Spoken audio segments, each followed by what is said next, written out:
and welcome to Crowforest Reviews. So you remember that one time when Quark trapped the crew inside a board game? This is Star Trek Deep Space Nine, Move Along Home. So the episode opens with the crew preparing for first contact with a new species from the Gamma Quadrant. Sisko wants everyone to make good impressions by wearing dress uniforms, but it turns out that the aliens don't really care much about formality, preferring instead to just get right to Quark's bar for the famous gambling that they've heard so much about. At first, Quark is really excited to have a whole new species to exploit, but it turns out that the aliens are actually really good at Dabo, and Quark starts to lose money. So he starts cheating, and gets caught. But instead of demanding a refund, the aliens propose a double-or-nothing wager against Quark, playing a game of their own. Meanwhile, Sisko wakes up in a strange place.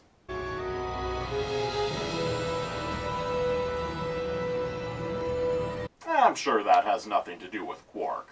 Sisko starts walking around what's revealed to be a very strange maze of corridors. He eventually finds Bashir, Dax, and Kira, who have similarly found themselves there.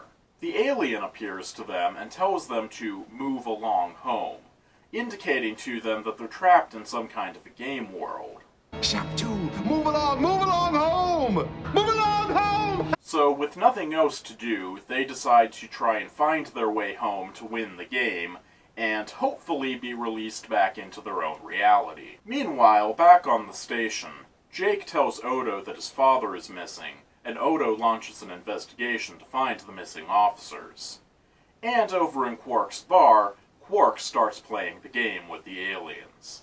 Quark rolls the dice and encounters an obstacle on the board, while at the same time Sisko and the others encounter the same obstacle in the labyrinth. They manage to overcome the obstacle by doing a weird hopscotch thing, and Quark wins the round, none the wiser as to the true nature of the game. The alien tells Quark that there's a safer path and a more treacherous path, with potential for greater winnings, and he asks which Quark will take. But before Quark can answer, Odo comes in and tells him that the 4 officers have gone missing, and looking down at the 4 playing pieces, Quark puts 2 and 2 together and figures out what's happening.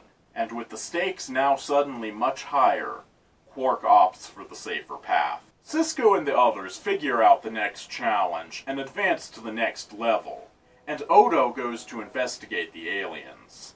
But when he opens the door on the alien ship where he's reading interference, he's instantly transported back to the promenade. He tries to stop the game, but to no avail. The round proceeds, and this time Bashir is killed. Now trying to get the game over as quickly as possible, Quark opts for the more dangerous path in order to skip a level. But his gamble is costly, as he now has to sacrifice one of his players. Dax is injured, and Sisko and Kira have to support her. They try to escape through a cave system, but a cave-in sends them all hurtling over the side, and they plunge to their deaths. At which point they all materialize back in Quark's bar, along with Bashir. It turns out they were never in any real danger after all. We were never in any real danger. It's only a game. And having lost the game, Quark has to pay up. So that was Deep Space Nine, Move Along Home. How was it? That was pretty good, even if the ending was a complete cop-out. It's always fun to see this type of episode. Well, that's all for now. Until next time, here's your kid-friendly clip of the day.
What you're after is a royal Fizbin, which the odds of getting a royal Fizbin are astronomical.